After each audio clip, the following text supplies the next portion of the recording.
মুআজ্জাজ মুহতারাম মুসল্লিয়ানে কেরাম মুরব্বিয়ানে ইজম যুবক বন্ধুরা ছোট বাচ্চারা পর্দার ভেতরে অবস্থানরত সম্মানিতা আবেদা জাকিরা শাকিরা মা ও বোনেরা, শুকরিয়া আল্লাহ পাক রব্বুল আলামিনের নিকট যার তৌফিকে প্রতি সপ্তাহের এই কোরআনের বাগানে মজলিসে আসার বসার সুযোগ আল্লাহ পাক রব্বুল আলামিন এই সপ্তাহেও দান করেছেন।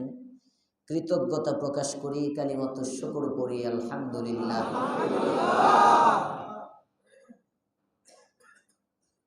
15 মিনিট ডিলে হয়েছে ফ্লাইট আজকে। ইনশাআল্লাহ 15 মিনিট আগে শেষ হয়ে যাবে ইনশাআল্লাহ, যাতে করে আপনাদের রুটিনে সমস্যা না হয়। 8:30 এশার জামাত হলে তো আমরা আরো 15 মিনিট আগে বসতাম। এই হিসাবে 9:45 নাগাদ 1 ঘন্টা হইতো, এখন 9টা বাজে। ইনশাআল্লাহ 9:45টায় 1 ঘন্টা হিসাবে ধরে ছেড়ে দেওয়া হবে। আল্লাহ আমাদের মজলিসকে কবুল করেন, বলেন আমিন। নিয়মতান্ত্রিক যে মজলিস হয়, যে ইবাদত দায়মি হয়, এই ইবাদত নুরানি হয়। সুবহানাল্লাহ। একদিন করলাম, একদিন বসলাম, একদিন হলো, আর 10 দিন নাই, এই ইবাদতে নূর নাই। এজন্যে আল্লাহর রসুল সাল্লাল্লাহু আলাইহি ওয়াসাল্লাম হাদিসের মধ্যে দায়মি আমলে উদ্বুদ্ধ করতেন।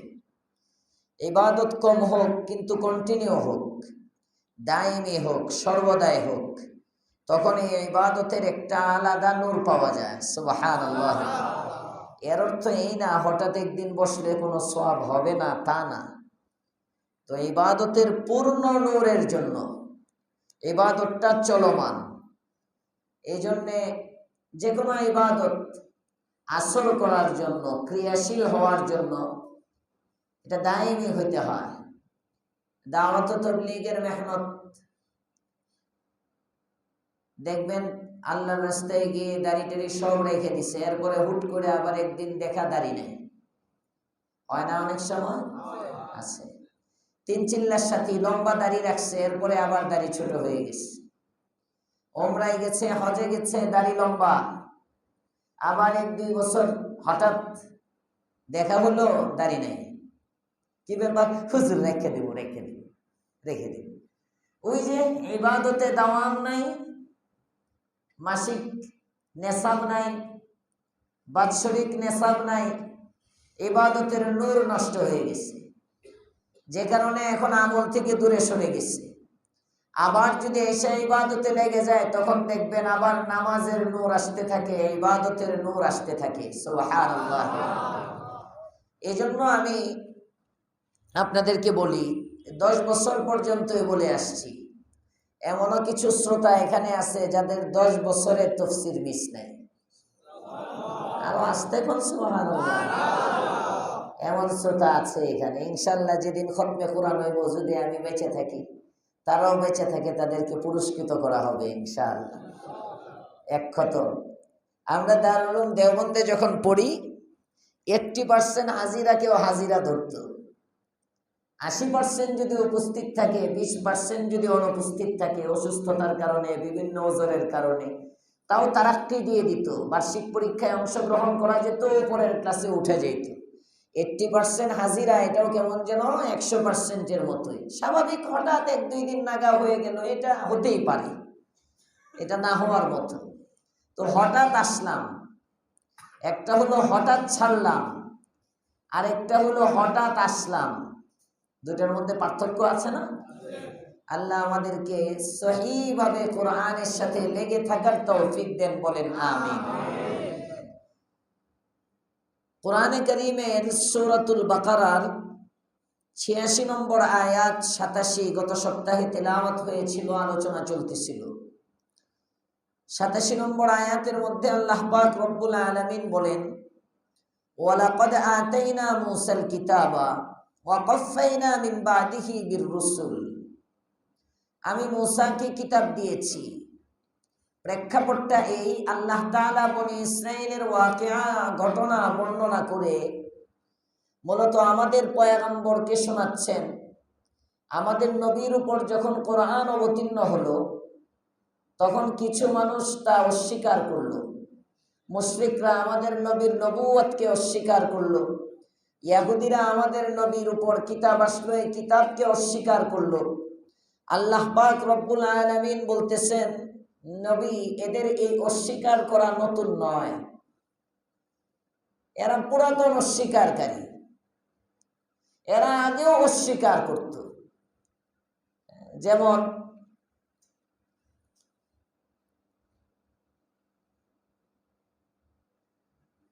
একদল ক্ষমতায় আসছে, আরেক দল বলতেছে এরা নাকি গাদ্দারি করতেছে, আরেক দল বলতেছে, আমি বলতেছি না, এবং তারা বলে এদের গাদ্দারি নতুন না, এরা আগেও করছে। শুনেন না আপনারা? বলতেছে, বলা বলি হয় একদল আরেক দলকে। কিছু মানুষ এমন আছে যারা নতুন নতুন গুনাহ করে, আর কিছু মানুষ এমন আছে যাদের বংশ, এটা বংশগত গুনাহ, আমল কি জানেই না, এটা পুরাতন পাপী। আল্লাহ পাক রব্বুল আলামিন আয়াতে কারিমায় কেমন যেন বলতেছেন, নবী এরা যে অস্বীকার করতেছে, এই অস্বীকারটা নতুন নয়, এটা ওদের বংশ পরম্পরায় অস্বীকার করা। এরা তো ওই সমস্ত লোক যারা মূসার বংশের, ফেরাউনের বংশের, এরা ওই সমস্ত লোক যারা আগেও ছিল, যারা ইয়াকুবের বংশের, বনু ইসরাইল, এরা নতুন না। মূসাকে যখন আমি কিতাব দিয়েছিলাম তখন তারা অস্বীকার করেছিল, আর তাদের বংশের মানুষগুলো আজকে আপনাকে যখন আমি কিতাব দিলাম অস্বীকার করতেছে, এটা তাদের পুরাতন ব্যাধি। অতএব আপনার বিচলিত হওয়ার কারণ নেই। তারা অস্বীকার করে যেমন মূসার কোনো ক্ষতি করতে পারে নাই, এরাও অস্বীকার করে আপনি মুহাম্মদের কোনো ক্ষতি করতে পারবে না।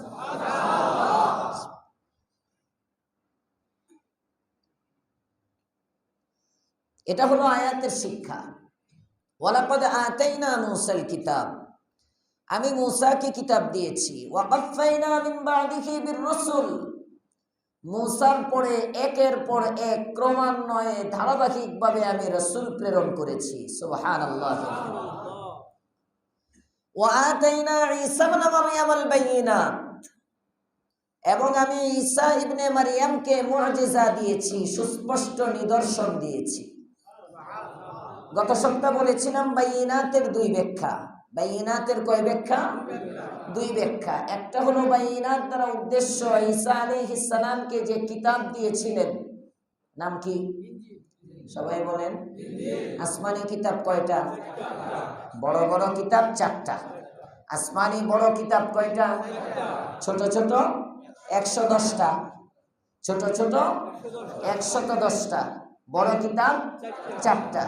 সাইয়্যিদুল কুতুব, সরদার পর্যায়ের কিতাব কয়টা? চারটা। কি কি বলেন তো? তাওরাত, জাবুর, ইনজিল, কোরআন। তাওরাত, জাবুর, ইনজিল, কোরআন। তাওরাত, তাওরাত কার উপর?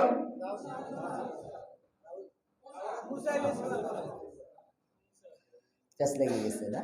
তাওরাত কার উপর? মূসা আলাইহিস সালামের উপর। তাওরাত কার উপর? আবার বলেন, তাওরাত কার উপর? জাবুর কার উপর?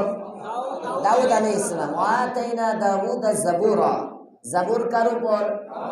দাউদ আলাইহিস সালামের উপর। ইনজিল কার উপর? ঈসা আলাইহিস সালামের উপর। কোরআন মুহাম্মাদুর রাসূলুল্লাহ সাল্লাল্লাহু আলাইহি ওয়াসাল্লামের উপর। এটা যারা জানেন না, এটা জেনে নেবেন, এটা মুখস্থ রাখবেন। এই সবগুলো কিতাব যে আল্লাহ তাআলার পক্ষ থেকে, এটা যদি বিশ্বাস না হয় মুমিন হওয়া যাবে না। মুমিনের ঈমানে কামেলের জন্য শর্ত, এটা একটা শর্ত। পূর্ববর্তী যত কিতাব, সমস্ত কিতাব আল্লাহর পক্ষ থেকে, এটা বিশ্বাস করা। জোরে কোন সুবহানাল্লাহ। সূরা বাকারার শুরুর দিকে এ সম্পর্কে বলেছিলাম, ওয়াল্লাযীনা ইউমিনুনা বিমা উনজিলা ইলাইকা ওয়া মা উনজিলা মিন ক্বাবলিকা, যারা ঈমান আনে আপনার উপর যা অবতীর্ণ হয়েছে তার উপর, ওয়া মা উনজিলা মিন ক্বাবলিক, এবং আপনার পূর্বে যা অবতীর্ণ হয়েছে তার উপর। সুবহানাল্লাহ। আজ থেকে 7 বছর আগে মানিকগঞ্জে গেলাম বয়ান করতে। ওখানে এক মাহফিলে আমি বললাম আসমানি কিতাব কয়টা? একজন কইল 4টা। পরে আমি বললাম যে বলেন তো কোনটা কার উপরে? পরে কইতেছে ঈসা ইনজিলের উপরে। ঈসা ইনজিলের উপরে। ঈসা হইল কিতাবের নাম, আর ইনজিল হইল নবীর নাম। হ্যাঁ, আল্লাহ হেফাজত করুক, বলেন আমিন। মুসলমানের বাচ্চা অনেক কিছু জানে, ধর্মীয় প্রাথমিক নলেজ গুলো নাই। কথা বলেন না কেন?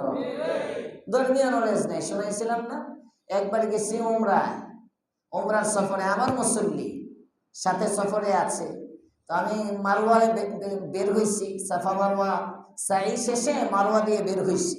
বের হয়ে যখন আসতেছি, ওই সাফা পাহাড়ের মাঝামাঝি, সাফা মারওয়ার মাঝামাঝি দরজা আছে, ওখানে লেখা আছে সালাম গেট। সালাম গেট আছে, ওই গেট দিয়ে যখন ওই সালাম গেট বরাবর যখন আসলাম, আমি দেখাই বললাম যে এই গেট দিয়ে রাসূলের কাছে হযরত জিবরাইল আলাইহিস সালাম যাইতেন। তখন সে বলতেছে, হুজুর জিবরাইল কি জিনিস? চিন্তা করেন, বড় বড় ব্যবসা বুঝে, দুনিয়া বুঝে, লক্ষ লক্ষ টাকার বান্ডিল চিনে, জিবরাইল চিনে না। বয়স কিন্তু 40। মুসলমানের বাচ্চা, ফিকিরও না ইসলাম শিখার। আবার 1 ঘন্টার সময় এসে বসবে না, উনি পণ্ডিত, সব দুনিয়া দুনিয়া দুনিয়া। এরা যখন মরে এদের কবরও দুনিয়া। দুনিয়াটা কোথায় যায়? জাহান্নামে। দুনিয়াটা কোথায় যায়? জাহান্নামে। দুনিয়া যেখানে থাকে, দুনিয়াদাররাও সেখানে থাকে। আল্লাহ আমাদেরকে দুনিয়ার লোভ অন্তর থেকে বর্জন করার তৌফিক দেন, বলেন আমিন। এজন্য আমাদের মজলিসগুলো অনেক দামি। এই মজলিসগুলোতে বসলে আলেম না হয়েও আলেম হওয়া যায়। সুবহানাল্লাহ। হাকিমুল উম্মত মুজাদ্দিদুল মিল্লাহ শাহ আশরাফ আলী থানভী রাহমাতুল্লাহ আলাইহি জামানার মুজাদ্দিদ ছিলেন। খাজা আজিজুল হাসান মজজুব রাহমাতুল্লাহ আলাইহি ওনার বাইআত ছিলেন। সরকারি চাকরি করত, সরকারি চাকরি। ওখান থেকে আয়েশা থানবীর মুরিদ হইছেন। ধর্মকর্ম কিচ্ছু জানতো না, কোরআন সুন্নাহ কিচ্ছু জানে না। শুধুমাত্র থানবীর সোহবতে পড়ে থাইকা, আলেমের সংস্রবে থাকার দ্বারা, এই সোহবতে থেকে, যে আপনারা বসছেন, এটা সোহবত। একজন আলেমের সামনে বসে আছেন, এখানে ধর্মীয় কিছু আলোচনা হচ্ছে, এটা শুনতেছেন, শিখতেছেন।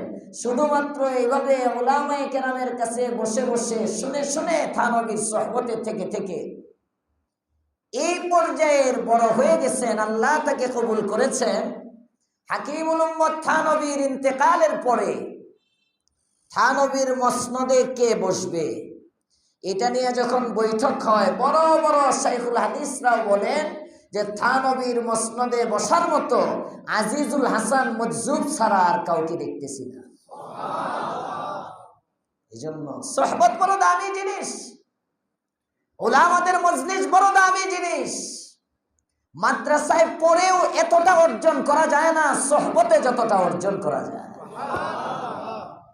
সোহবত, সংশ্রম, যেখানে এই মজলিসগুলো হয়, সুযোগ থাকলে বসে যাবেন, কন্টিনিউ করবেন। দেখবেন তলব নিয়ে বসবেন, পারলে খাতা কলম নিয়ে বসবেন, একটা কাগজ নিয়ে বসবেন, 2-1টা জিনিস টুকবেন, দেখবেন জীবনের মোড় ঘুরে গেছে, ঘুরে গেছে। আল্লাহ তৌফিক দান করেন, বলেন আমিন। আল্লাহ পাক রব্বুল আলামিন 4টা বড় বড় কিতাব পাঠিয়েছেন, তাওরাত, জাবুর, ইনজিল, কোরআন। তাওরাত দিয়েছেন মুসা আলাইহিস সালামকে, জাবুর দিয়েছেন দাউদ আলাইহিস সালামকে, ইনজিল দিয়েছেন ঈসা আলাইহিস সালামকে, কোরআন দিয়েছেন আমাদের নবী মুহাম্মদুর রাসূলুল্লাহ সাল্লাল্লাহু আলাইহি ওয়াসাল্লামকে। এই 4 কিতাবের মধ্যে সরদার কিতাবের নাম হলো কোরআন। আরো আসতে কোন সুবহানাল্লাহ। সমস্ত কিতাবের সরদার।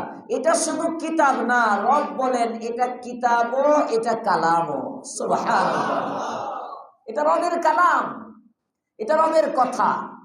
অন্যগুলো রবের পক্ষ থেকে বার্তা। বার্তা সহজে বোঝার জন্য তাওরাত একটা চিঠি, তাওরাত একটা চিঠি, ইনজিল একটা চিঠি, জাবুর একটা চিঠি, সহজে বোঝার জন্য। এগুলো হলো চিঠি, চিঠি বার্তা। আর কোরআন এটা চিঠি এবং রবের কথা। সুবহানাল্লাহ। আরো সহজে বুঝেন ডিজিটাল যুগে। তাওরাত, জাবুর, ইনজিল এই তিনটা হলো টেক্সট, মেসেজ, লেখা মেসেজ। আর কোরআনে কারীম এটা হলো ভয়েস মেসেজ। আরো আস্তে কোন সুবহানাল্লাহ। ভয়েস মেসেজ দেয় না হোয়াটসঅ্যাপে, এই মধ্যে ভয়েস কোনার মধ্যে রেকর্ড করে। এই ভয়েস মেসেজের মধ্যে দুইটা জিনিস। টেক্সটে আপনি স্বাভাবিক মেসেজ পাঠাইলেন, স্বাভাবিক মেসেজের মাধ্যমে শুধু লেখাটা দেখা যায়, কণ্ঠ শোনা যায় না, কথাকার বোঝা যায় না। লেখলো, নিজেও লিখতে পারে, আরেকজনকে দিয়েও লেখাইতে পারে কথার কথা, কিন্তু ভয়েসটা ডাইরেক্ট ওই ব্যক্তির কণ্ঠ। তো কোরআনে কারীমটা এটা কেমন যেন রবের পক্ষ থেকে ভয়েস মেসেজ। সুবহানাল্লাহ। আল্লাহর কালাম, আল্লাহর কথা। এজন্যই তো কোরআনে কারীমের প্রতিটা অক্ষরের ফাঁকে ফাঁকে রব দেখা যায়। রব দেখা যায়। হাকিমুল উম্মত মুজাদ্দিদুল মিল্লাহ শাহ আশরাফ আলী থানভী রাহমাতুল্লাহ আলাইহি লেখেন, আল্লাহু আকবার।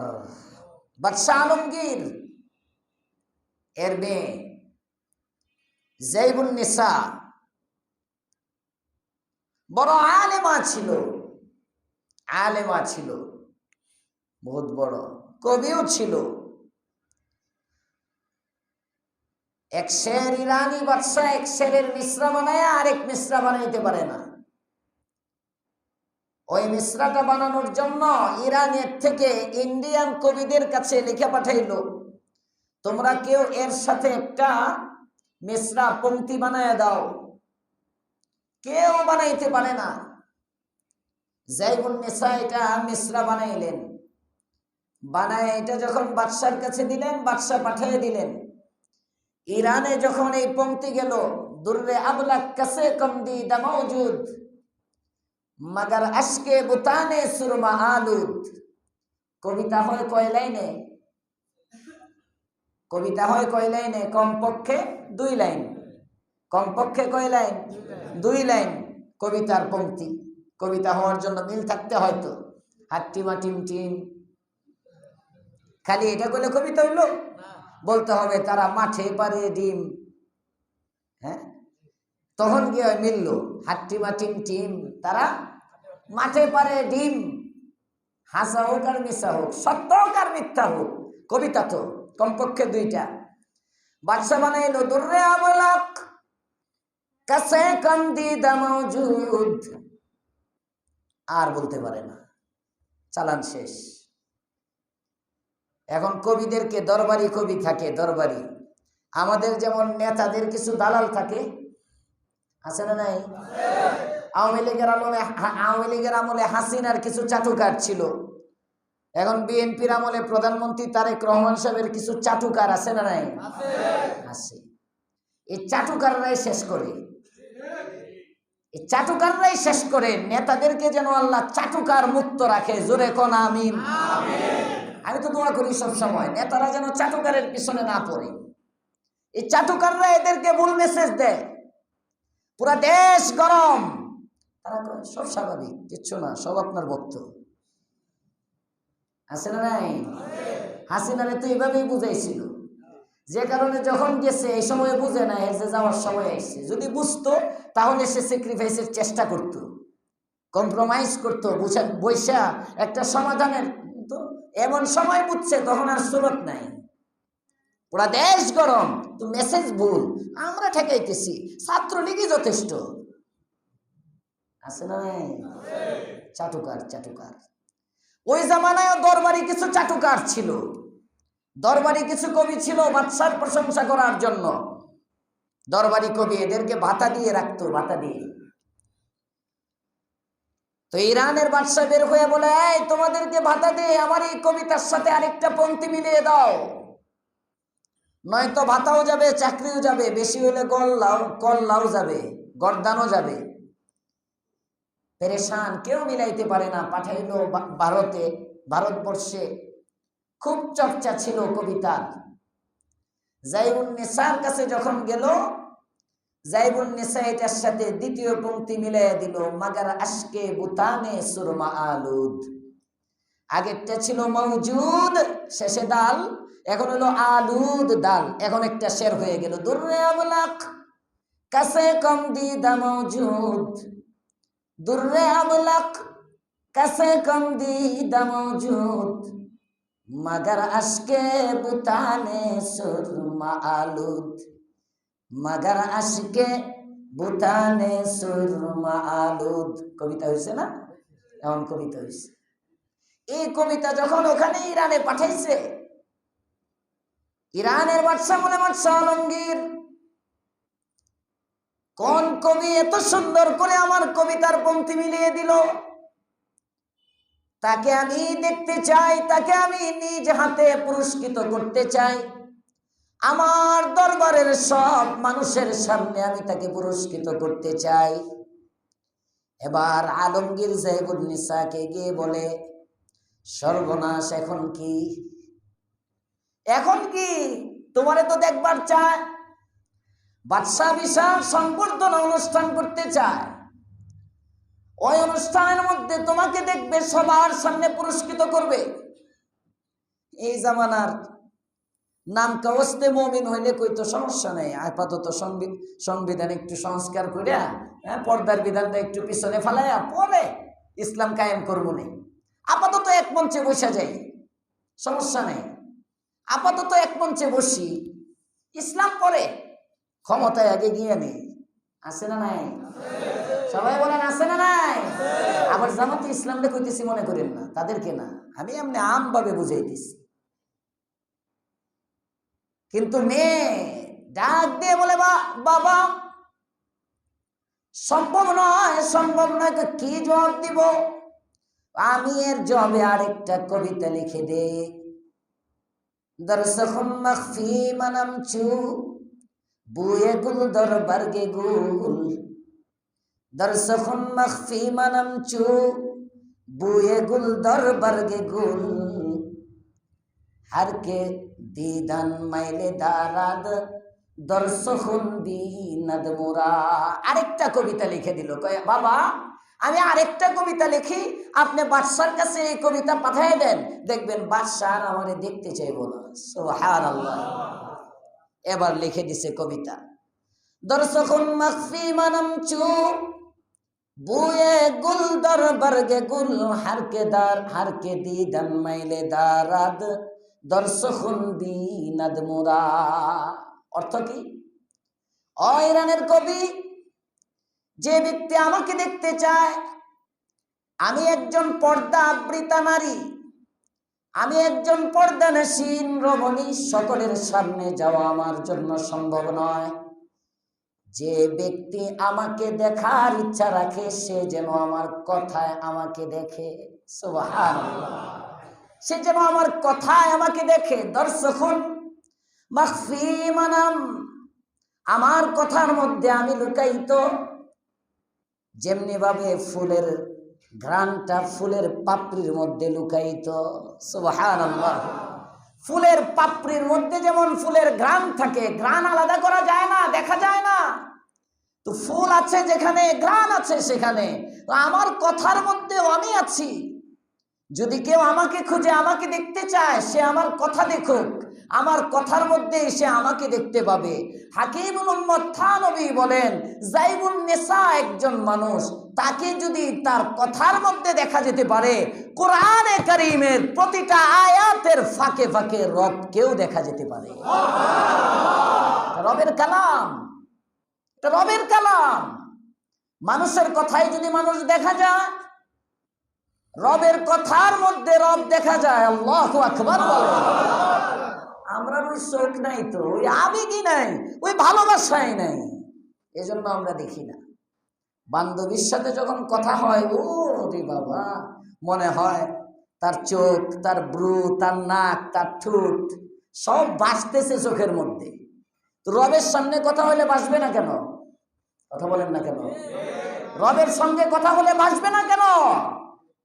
রব তো বলেন যখন তুমি তিলাওয়াত করো, এই তিলাওয়াতটা কেমন জানো? এটা তিলাওয়াত না, এটা ডাইরেক্ট আমার সাথে কথা বলো। সুবহানাল্লাহ।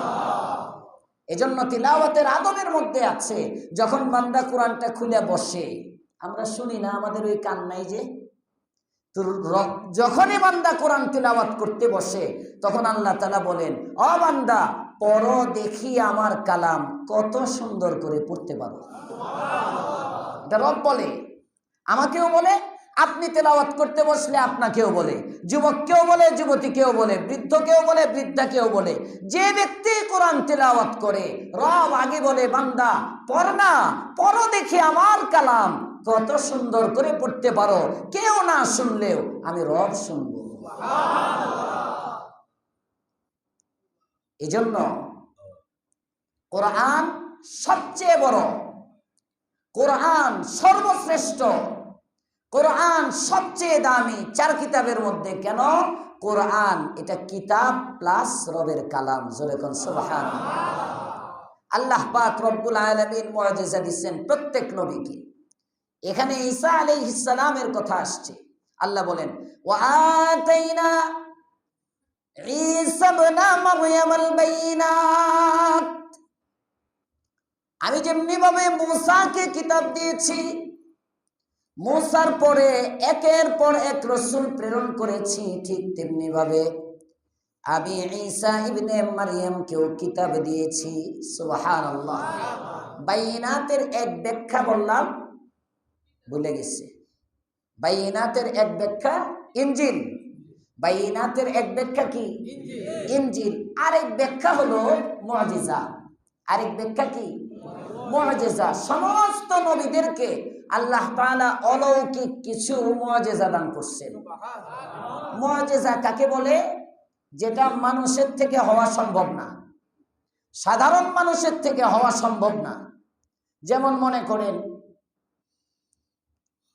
রেল ইঞ্জিন আছে না নাই? নাকি ইঞ্জিন ছাড়া ট্রেন চলে? বিমান বলেন আছে না নাই? সব কিছু পৃথিবীতে যত যানবাহন আছে, কিছু তেল মোবিল তো লাগে, লাগে না? লাগে না? বিশাল এক তক্তা, কোনো ইঞ্জিন নাই, কোনো তেল নাই, কোনো মোবিল নাই, কিচ্ছু নাই। জিন্নাত থাকে, মানুষ থাকে, সব ধরনের প্রাণী উঠতে পারে। 6 মাসের খাবার তার মধ্যে রিজার্ভ থাকতে পারে। কিসে 2-3 জন সুবহানাল্লাহ কয় না? সবাই কোন সুবহানাল্লাহ। 6 মাসের খাবার রিজার্ভ থাকে। একজন পয়গম্বর শুধু বলেন চলো, অমনি সব নিয়ে এটা বাতাসে চলতে থাকে। সুলাইমান আলাইহিস সালাম, যাকে বলা হয় তখতে সুলাইমানি। এই যে সুলাইমান আলাইহিস সালামকে আল্লাহ তাআলা তখত দিলেন, সুলাইমান আলাইহিস সালামকে যে শাহী তখত, এটা তার মুআজিজা। জোরে কোন সুবহানাল্লাহ। আপনার সঙ্গে কুকুর গেউ গেউ করে, বুঝেন তো কি বলে? হ্যাঁ, ময়ূর, বুলবুল, ঘুঘু পাখি, পিপিলিকার কথা তো সবাই বুঝে। এটা যখন ছোট্ট মোট্ট, এটা তো সবাই বুঝি, বুঝি। তো হযরত সুলাইমান আলাইহিস সালাম সব প্রাণীর কথা বুঝেন। জোরে কোন সুবহানাল্লাহ। এটার নাম, সবাই বলেন, এটার নাম মুআজিজা। এই অলৌকিক ঘটনা যেগুলো সাধারণত হয় না। বাইতুল্লাহ থেকে বাইতুল মাকদিস যাইতে যখন সময় লাগে প্রায় 1 মাস। বাইতুল মাকদিস মুকাদ্দাস যেটাকে বলেন, ফিলিস্তিনে মুসলমানের প্রথম কিবলা। এই বাইতুল মুকাদ্দাস, এটা তো মনে হয় প্রথম আকাশে। কথা বলেন না? কোথায়? কোথায়? জমিনে। এই জমিনে আমরা যে জমিনে আছি, জমিনেই তো। জমিন থেকে প্রথম আকাশের দূরত্ব মাত্র 500 বছরের রাস্তা। প্রথম আকাশটা 500 বছর মোটা। প্রথম আকাশটা 500 বছরের রাস্তা পরিমাণ মোটা। প্রথম আকাশ থেকে দ্বিতীয় আকাশের দূরত্ব 500 বছরের রাস্তা। দ্বিতীয় আকাশটা 500 বছর মোটা। দ্বিতীয় আকাশ থেকে তৃতীয় আকাশের দূরত্ব 500 বছরের রাস্তা। এইভাবে 7 আকাশ, তার উপরে সিদরাতুল মুনতাহা, শরীফুল আকলাম, এই সব পাড়ি দিয়া আরশে আজিম। এশার নামাজের পরে আপনি আমার পয়গম্বর শুয়ে আছেন উম্মে হানির ঘরে। ওখান থেকে ঘরের উপর দিয়া ছাদ ফাটায়া জিবরাইল আলাইহিস সালাম পয়গম্বরকে উঠায় নিয়ে আসলেন।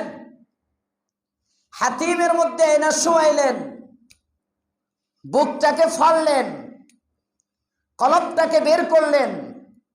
জান্নাতের থেকে স্বর্ণের পাত্র নিয়ে আসছে, ওই পাত্রের মধ্যে জমজমের পানি নিয়ে কলবটাকে ধুইলেন।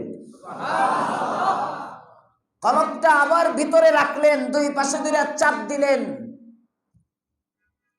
হয়ে গেল। সোজা আবার দাঁড়া করাইলেন। এখান থেকে যাত্রা করে চলে গেলেন বাইতুল মুকাদ্দাস। ওখান থেকে প্রথম আসমান, দ্বিতীয় আসমান, তৃতীয়, চতুর্থ, পঞ্চম, ষষ্ঠ, সপ্তম, সিদরাতুল মুনতাহা, সব কিছু পাড়ি দিয়ে আরশে আজিম। শুরু কখন? ভুলে গেছে। শুরু কখন? এশার পরে শুরু। জান্নাত দেখাইলেন 8টা, জাহান্নাম দেখাইলেন 7টা।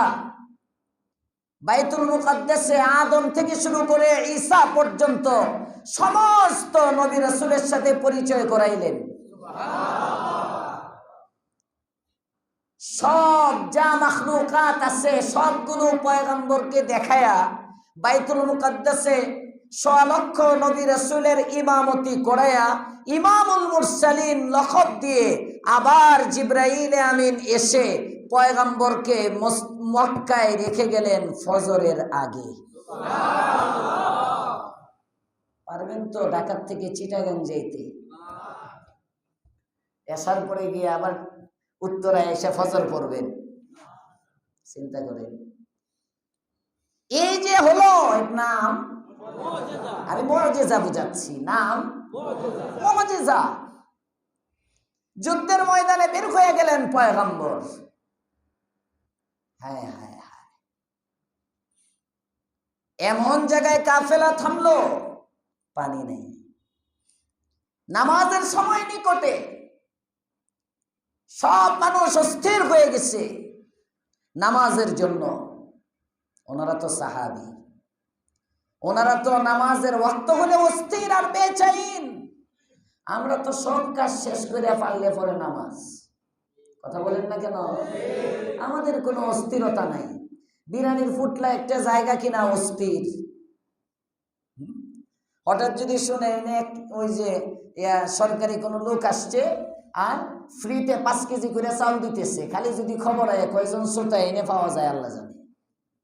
এদের মধ্যে অনেকটা উঠছে যে বোগা হুজুর বইলাম, এরপরে আমরা এমনি বেইজ্জতি করলেন। না না না, দুনিয়া এটা স্বাভাবিক। দুনিয়ার একটা লোভ আল্লাহ দিয়ে দিছে সবার মধ্যে। আমি উচ্চা জায়গা কিনা আল্লাহ জানে।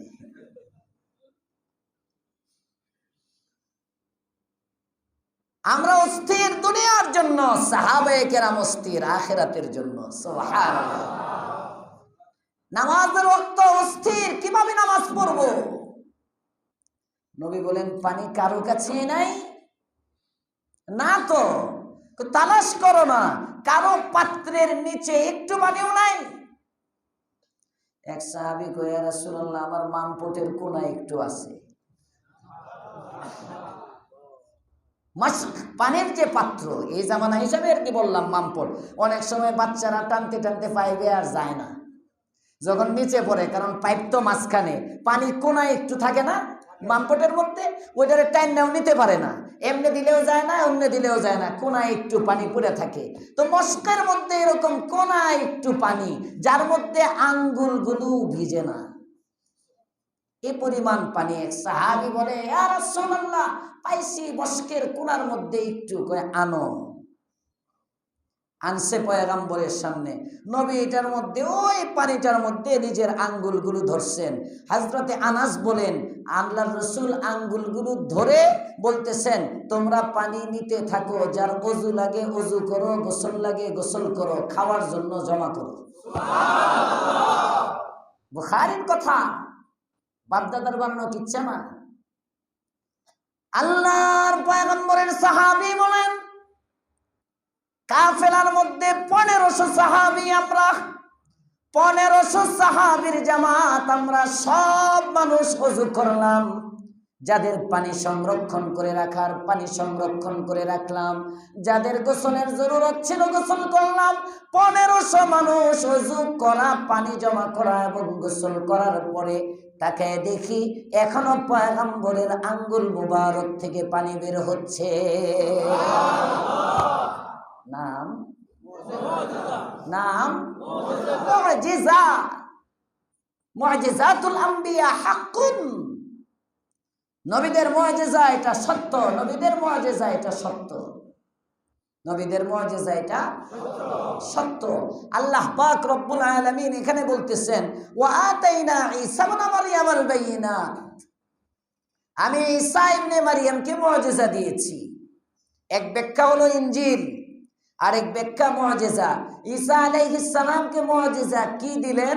মুফাসসিরিনে কেরাম লেখেন, ঈসার জন্মটাই তো মুজিজা। সুবহানাল্লাহ। পৃথিবীর সব মানুষ বাবার ঔরসে মাতৃগর্ভে জন্মগ্রহণ করে, কিন্তু পয়গম্বর ঈসা আলা নবিনা ওয়া আলাইহিস সালাতু ওয়াস সালাম এমন একজন ব্যক্তি যাকে আল্লাহ পাক রব্বুল আলামিন বাবা ছাড়া শুধু মাতৃগর্ভে জন্ম দিয়েছেন। ওনার জন্মই মুজিজা। শুধু জন্ম মুজিজা না, না, না। মুফাসসিরিনে কেরাম লেখেন 2 নম্বর মুজিজা, পৃথিবীর সব মানুষ যখন জন্মগ্রহণ করে তখন কাঁদে, শয়তান তারে একটা খোঁচা দেয়, আক্রমণ করে, সব মানুষগুলো কাঁদে। আল্লাহ পাক রব্বুল আলামিন বলেন, ঈসার জন্মের পরে সে কাঁদে নাই, শয়তান তাকে ধরতে পারে নাই, আমি আল্লাহ তাআলা তাকে সংরক্ষণ করে রেখেছি। সুবহানাল্লাহ।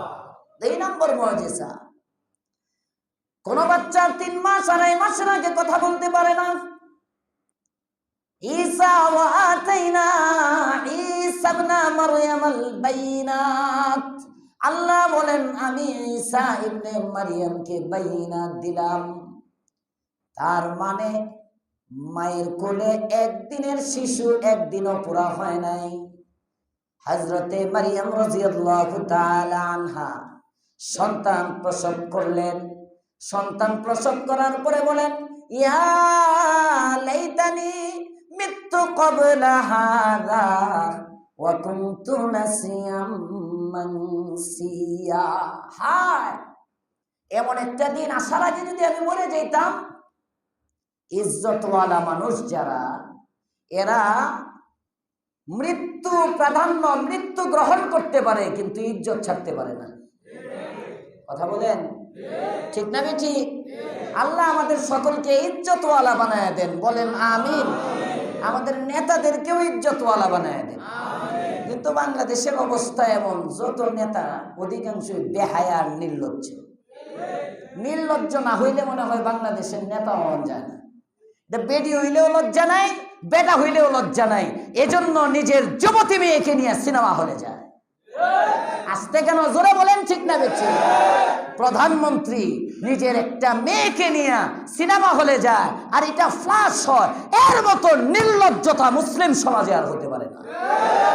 আল্লাহ হেদায়েত দিয়ে দাও, বলেন আমিন। আগেরটা ছিল এক নির্লজ্জ বেডি, এখন একটা লজ্জা আছে, এটা তো একটা হয়তো বুঝে নাই বেচারা, নতুন তো। আস্তে আস্তে আল্লাহ বুঝ দিয়ে দেখ, বলেন আমিন। বলতেছিলাম, যারা লজ্জাশীল তাদের কাছে ইজ্জত সবচেয়ে দামি। এরা ইজ্জত ছাড়তে পারে না, সব ছাড়তে পারে। কথা বলেন ঠিক না বেঠিক? ইজ্জত বিদ্যা। মারিয়াম সম্ভ্রান্ত একজন নারী, ইজ্জতওয়ালা একজন নারী, সতী সাধ্বী একজন মহিলা। ওনার স্বামী নাই, ওনার কোলে সন্তান। মানুষ তো প্রথমে সন্তান দেখে কে দিল না দিল জিজ্ঞেস করবে না, জানতে চাবে না ঘটনা কি, দেখেই তো কইব চরিত্রহীনা। কথা বলেন ঠিক না বেঠিক? দেখেই তো চরিত্রের উপর কালিমা লাগাবে। এজন্য হযরত মারিয়াম বলেন, হায় যদি এই দৃশ্যটা দেখার আগে আমি মরে যেতাম। ওয়া কুনতু নাসিয়াম মানসিয়া, আমি যদি স্মৃতিপট থেকে হারিয়ে যেতাম কতই না ভালো হতো। আমি যদি স্মৃতিপট থেকে হারিয়ে যেতাম। পাশ থেকে আওয়াজ আসে, আল্লাহ তাহজানি কদ জাআলা রাব্বুকি তাহতাকি সারিয়া। সুবহানাল্লাহ।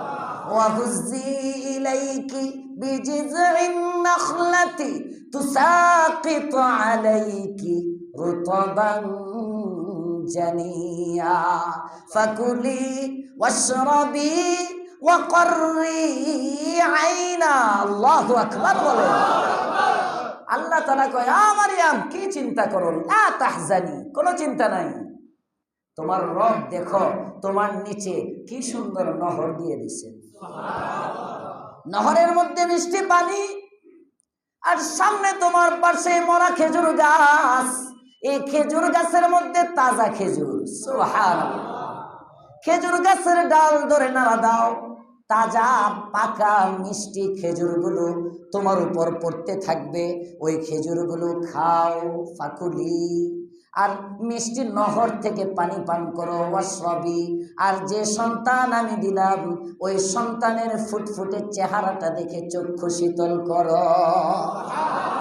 ওয়াকররি আইনা, চোখ ঠান্ডা করো, চোখ জুড়াও। চিন্তা তোমার না। ইম্মা তাওয়াইন্না মিনাল বাশারি আহাদা, কোন মানুষ যদি তোমাকে দেখে ফেলে, কুলি, তুমি বলবা ইন্নী নাদারতু লিররহমানি সাওমা, আল্লাহর জন্য আমি রোজা রাখছি। ওই জামানার রোজা ছিল লান উকাল্লিমাল ইয়াউমা ইনসিয়া।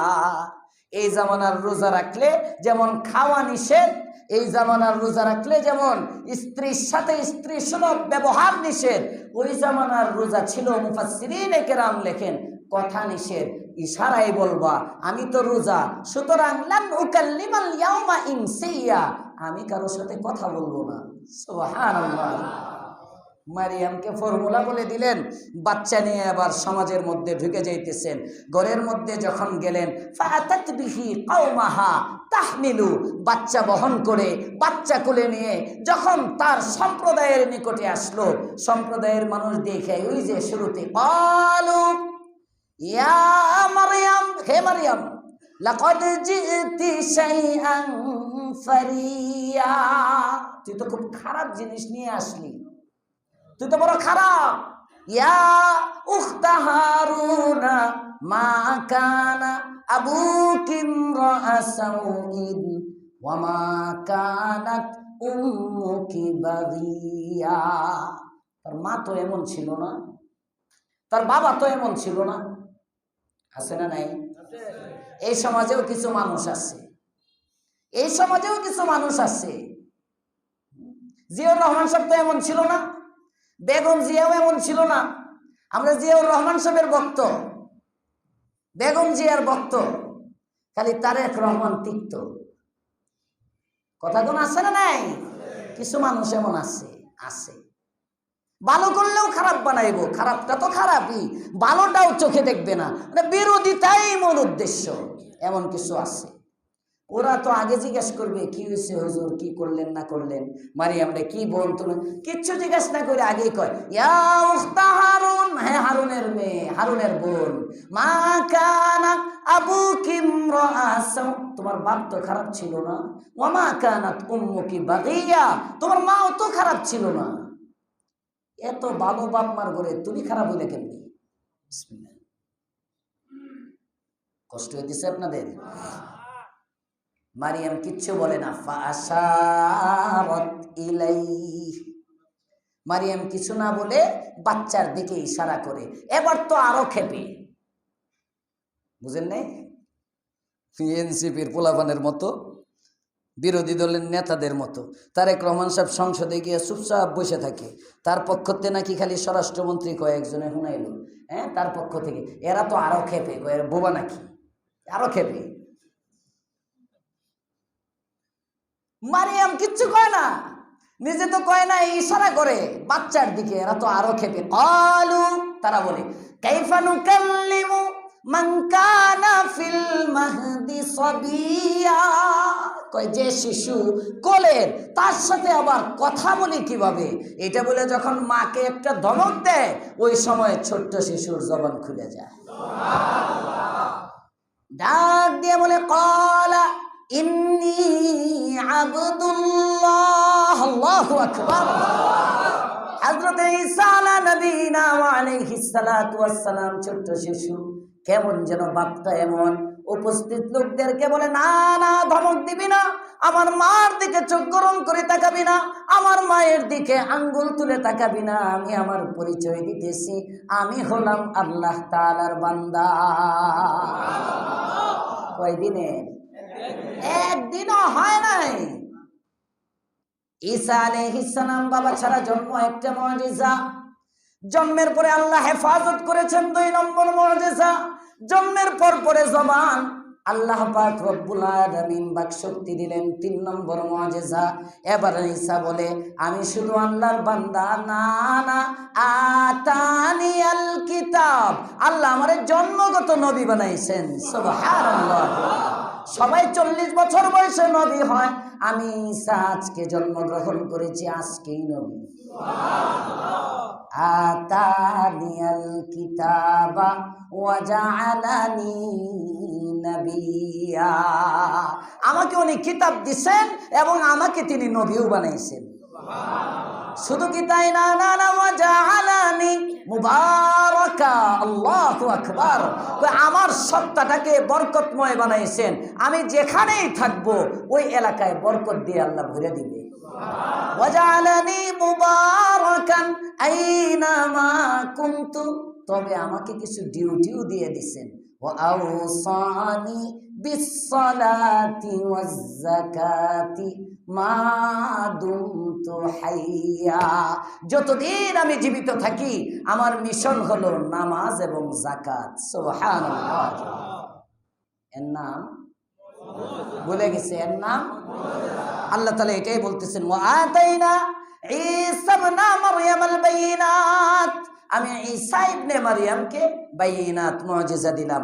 আর কি দিলাম? ওয়া আইয়াদনাহু বিরূহিল কুদস, এবং রূহুল কুদসের দ্বারা তাকে শক্তিশালী করলাম। গত সপ্তাহে বলছিলাম রূহুল কুদসের ব্যাখ্যা হবে, আজকে তো যেতে পারলাম না এই পর্যন্ত।